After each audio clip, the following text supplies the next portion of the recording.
పాడి పంటల ఛానల్ వీక్షిస్తున్నటువంటి రైతు సోదరులకు నమస్కారం. ఈ రోజు మనము డాక్టర్ వైఎస్ఆర్ ఉద్యాన పరిశోధనా స్థానం వెంకటరామనగూడెం నందు స్వర్ణ కపూరి వెరైటీ మీద రీసెర్చ్ జరుగుతున్నది. స్వర్ణ కపూరి వెరైటీ గురించి డాక్టర్ దివ్య శాస్త్రవేత్త గారు మనకు వివరిస్తారు. నమస్కారం అండి, నా పేరు దివ్య. నేను ఇక్కడ హార్టికల్చర్ రీసెర్చ్ స్టేషన్లో all India coordinated research project on medicinal plants and beetle wine అంటారు. అందులో భాగంగా తమలపాకు మీద పరిశోధన జరుగుతుంది. అందులో నేను శాస్త్రవేత్తగా చేస్తున్నాను. ఆకు నాణ్యత పరిమాణాలు కానీ, వివిధ రకాలైన తెగుళ్ళ మీద, అలాగే పురుగుల మీద పరిశోధన కూడా జరుగుతుంది. ముఖ్యంగా ఈరోజు స్వర్ణ కపూరి గురించి మాట్లాడుకుంటే, అది మన ఆంధ్రప్రదేశ్లోనే మనం తయారు చేసిన వెరైటీ. ఆ ప్రమాణాలు చూసుకుంటే ఈ ఆకు కొంచెం చిన్న సైజులో ఉంటుంది. ఇప్పుడు రైతులు కూడా ఇంట్రెస్ట్ చూపిస్తున్నారండి, ఎందుకంటే అధిక దిగుబడి ఇంకా తెగుళ్ళ తట్టుకునే శక్తి అనేవి ముఖ్య కారణాల వల్ల ఈ స్వర్ణ కపూరి అనేది బాగా ప్రాచుర్యం పొందుతుంది. మనకు తెలిసిన విషయమే, తమలపాకు అనేది తీగజాతికి చెందిన మొక్క. అంటే మనం ఏదైనా అవిసెలు కానీ ఏదైనా సపోర్ట్ ఇచ్చుకొని ఆ మొక్కకి చుట్టుకుంటూ మనం దీన్ని పెంచుకుంటాము. దాంతో పాటు మనకి ఆ ఆకు సైజ్ చూస్తే మనకి మిగతా బంగ్లా రకాలతో చూసుకుంటే చిన్న ఆకే ఉంటుంది. అలాగే కలర్ కూడా కొంచెం లేత పచ్చ రంగులోనే ఉంటుంది, డార్క్ కలర్ ఉండదు. మనం పంజెన్సీ అంటాము. మిగతా రకాలతో కంపేర్ చేస్తే మేము 62 యాక్సిషన్స్ టెస్ట్ చేసాము. ఫైటోఫ్థోరా విల్ట్ కానీ, లేదంటే ఆంథ్రాక్నోస్ ఆకుమచ్చ తెగులు కానీ, ఇందులో ప్రతి సంవత్సరం 15 సంవత్సరాల నుంచి టెస్ట్ చేస్తుంటే మనకి ఈ వెరైటీ స్వర్ణ కపూరి అనేది బాగా తట్టుకుంటుంది. కటింగ్స్ చూసేటప్పుడు చిన్నగా అనిపిస్తాయి. 4-5 కనుపులు ఉన్న మొక్క తీసుకొని మనకు పెడితే వస్తుందండి, తోటలో బాగానే వస్తుంది. తమలపాకు అనేది తీగజాతి మొక్క అని మనకు అందరికీ తెలుసండి. ఇందులో 20% దిగుబడి ఎలా ఎక్కువ వస్తుందంటే, ఒక కనుపుకి ఇంకొక కనుపుకి ఉండే మధ్య వ్యత్యాసం అనేది చాలా తక్కువ ఉంటుంది ఇందులో. అంటే దాని అర్థం మనకి మొక్క పెరిగే కొద్దీ ప్రతి కనుపు దగ్గర ఆకులు వస్తాయి.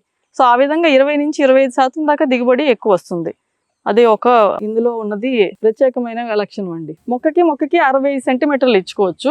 అంటే మనం ఆ పద్ధతులు అనేవి మనకి పొన్నూరు వైపు ఒక రకంగా ఉంటుందండి, అలాగే తుని వైపు వెళ్తే ఇంకొక రకంగా ఉంటుంది, కడపలో ఒక రకంగా ఉంటుంది. మనకి స్పేసింగ్ కానీ, మనం ఎక్కడ సాగు చేస్తాం అన్నది. కొంతమంది కొబ్బరి తోటలో చేస్తారు, కొంతమంది అవిసె చెట్లు చేసుకుంటారు, లేదంటే ఇలా స్క్రీన్ హౌస్లో ఇచ్చుకోరు. దాన్ని బట్టి ఉంటుంది. అలాగే మనకి దింపకం అవి కూడా మనకి సీజన్స్ మారుతూ ఉంటాయి. అప్పుడు జూలైలో చేసే పనులు ఇక్కడ పొన్నూరులో ఒక రకంగా ఉంటే, తునిలో ఇంకో రకంగా ఉంటాయి. కానీ తునిలో కూడా మనం ఈ మధ్య సర్వేలో వెళ్ళినప్పుడు బాగా ఫైటోఫ్థోరా తెగులు బాగా గమనించాము తెల్లాకు రకాల్లో. అందుకనే మేము ఒక ట్రైనింగ్ కూడా కండక్ట్ చేసి స్వర్ణ కపూరిని అక్కడ పాపులరైజ్ చేసాం. అలాగే మొన్నే ఒక 25,000 మొక్కలు కూడా వాళ్ళకి ఇచ్చారు. ఈ వెరైటీ ఇంట్రడ్యూస్ చేస్తే వాళ్ళకు కూడా దిగుబడి పెరుగుతుంది, అలాగే తెగులను తట్టుకునే శక్తి వల్ల ఈ పెట్టుబడి కూడా తగ్గుతుందనే ఉద్దేశంతో ట్రైనింగ్ కూడా కండక్ట్ చేయడం జరిగింది. హార్వెస్టింగ్ చేసేటప్పుడు అంటే మనం ఎలా చేస్తామంటే, కనుపు దగ్గర నుంచి మొదటగా వచ్చే ఆకులు ఫస్ట్ హార్వెస్ట్ అవి వేరుగా ఉంచుతాము. అలాగే దాని నుంచి బ్రాంచెస్కి వచ్చే ఆకులు వేరుగా చేస్తాం. దానికి దీనికి కొంచెం మనకి వ్యత్యాసం ఉంటుంది. ఆకు సైజు కానీ, తర్వాత కలర్ కానీ కొంత వ్యత్యాసం ఉంటుంది. అలాగే మనకి హార్వెస్టింగ్ తుని వైపు చూసుకుంటే ఎక్కువ మే జూన్లోనే మనకి మార్కెట్లోకి వచ్చేస్తుంది. అలాగే మార్కెట్ వాల్యూ బట్టి కూడా హార్వెస్ట్ చేసుకోవడం, తర్వాత పోస్ట్ హార్వెస్ట్ టెక్నాలజీ కూడా దాని మీద కూడా ట్రైనింగ్ కండక్ట్ చేయాలని మేము ప్రణాళిక వేస్తున్నామండి. ఎందుకంటే కొంతమంది రైతులు ఏమడిగారంటే, మేము హార్వెస్టింగ్ అవుతుంది, సీజన్ కరెక్ట్గా మాకు రేట్ అందకపోతే ఆకులన్నీ మేము తక్కువ రేటుకి అమ్ముకోవాల్సి వస్తుంది. కాబట్టి ఏమైనా వాల్యూ యాడెడ్ ప్రోడక్ట్స్ తయారు చేయడం, అలాంటి పోషకాహార విలువలు జోడించి ఏమన్నా వాల్యూ యాడెడ్ విలువ ఆధారిత ఉత్పత్తులు అంటాం, అలాంటివి తయారు చేసే ట్రైనింగ్ ఇమ్మని అడిగారు. ఈ తమలపాకులతో విలువ ఆధారిత ఉత్పత్తులు తయారు చేయడం రైతులు నేర్చుకుంటే వాళ్ళకి సరైన దిగుబడి వచ్చినప్పుడు ధర లేకపోయినా కూడా వాళ్ళకి నష్టం లేకుండా ఉంటుంది. ఎందుకంటే మనకి FPOs కూడా ఉన్నాయి, తమలపాకు నుంచి FPOs.